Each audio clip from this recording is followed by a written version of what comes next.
la Bwana. Wakati umetimu wa kutenda kazi ya Bwana bila kusukumwa, kwani ndiyo inaombwa, kwani watu wengi wanatafuta wokovu, lakini wamekosa wa kuwafundisha neno la Bwana. Ndiyo maana sote tunaombwa kuingia kwenye kazi ya Bwana, ili turudishe hizo kondoo ambazo zimepotea, ili nazo ziingizwe zizimni mwa Bwana, zipate huo uzima wa milele.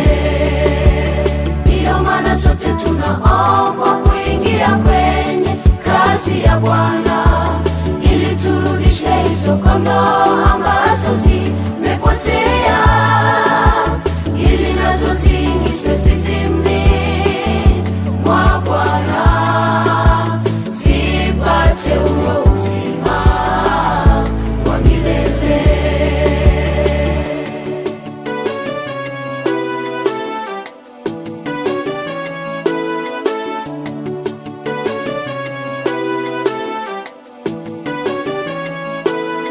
Kazi hiyo ndugu ya kuhubiri Injili ya Bwana si kazi nyepesi, inaomba kujitoa kwa baba na wa mama.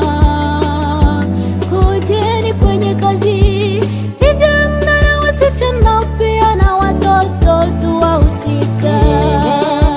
Kazi hiyo ndugu ya kuhubiri Injili ya Bwana si kazi nyepesi nyepesi, inaomba kujitoa wa baba na wa mama. Yeah. Kujeni kwenye kazi, vijana na wasichana pia na watoto tuwahusika.